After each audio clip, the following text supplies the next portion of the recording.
Halo semuanya, perkenalkan nama saya Priyadi dari Fakultas Ilmu Komputer jurusan Sistem Informasi angkatan 2023. Halo. Oke. Nah, lagi-lagi nih kita bakalan ngebahas terkait komunikasi. Kan kemarin aku udah banyak banget tuh ngasih ilmu-ilmu terkait komunikasi. Tapi aku belum ngebahas tentang governance to communication atau komunikasi di organisasi.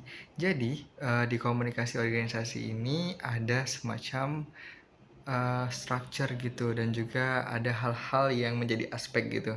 Pertama, polisinya, terus juga ada kayak gimana komunikasi itu bisa efektif di organisasi, terus juga ada tipe-tipenya dan juga ada jenis-jenisnya. Maka kita akan bahas kali ini. Oke, nah pertama kita bakalan ngebahas tentang komunikasi policy. Apa sih komunikasi policy? Jadi itu tuh kayak acuan gitu yang digunain di dalam organisasi. Jadi terdiri dari purposes kayak gitu, purposes, akses, data sharing dan juga format. Terus juga ada deh banyak pokoknya. Nah, selanjutnya kita bakalan ngebahas tentang gimana sih komunikasi itu bisa berjalan efektif. Nah, gimana cara kita tuh bisa ngelihat komunikasi itu berjalan efektif atau enggak?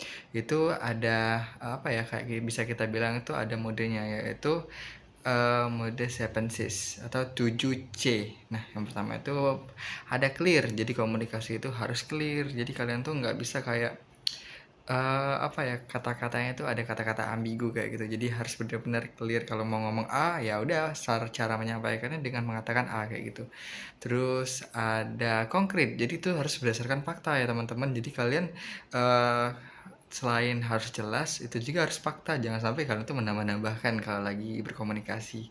Yang ketiga, itu ada konsis. Jadi singkat. Kalian jangan ketika kalian berbicara, kalian tuh jangan bertele-tele. Jadi kayak to the point, clear, dan juga harus sesuai faktanya aja kayak gitu. Terus juga consideration.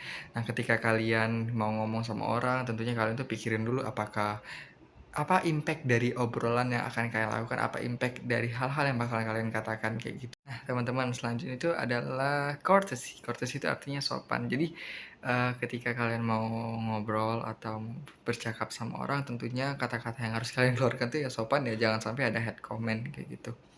Selanjutnya lagi itu ada komplit. Jadi selain jelas dan juga berdasarkan fakta, tentunya ya yang mau kalian sampaikan tuh harus lengkap. Jadi kayak misalnya kalian mau nyampain A, B, C, tapi kalian malah ngomong A, B doang. Jadi orang-orang itu kurang ngerti nantinya kalau kalian nggak lengkap kata-katanya. Nah, yang terakhir itu ada correct. Jadi harus benar ya teman-teman, jangan sampai salah.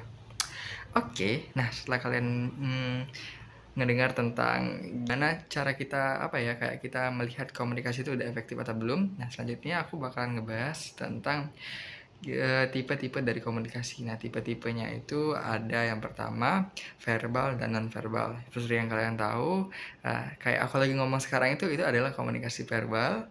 Nah, ada satu lagi nih komunikasi verbal yaitu written communication atau komunikasi tertulis. Itu termasuk komunikasi verbal. Sedangkan yang non verbal itu kayak misalnya kayak itu mimik muka itu adalah komunikasi non verbal, terus juga gesture kayak kayak gitu. Nah, selanjutnya ketika kita dalam suatu forum ada juga beberapa jenis komunikasi kayak gitu teman, ada 4. Yang pertama itu adalah dominan. Jadi kita tuh bakalan menguasai forum banget. Jadi kita tuh kayak lebih ke goals oriented. Pokoknya kita tuh bakalan ngomong terus kayak gitu. Nah, selanjutnya yang kedua itu ada influence. Jadi kita tuh people oriented. Jadi kita tuh ngajak orang kayak ketika kita lagi berdiskusi gitu, kayak kita ngomong gini, kita tuh ngajak orang dalam mengutarakannya. Yang ketiga itu ada steadiness.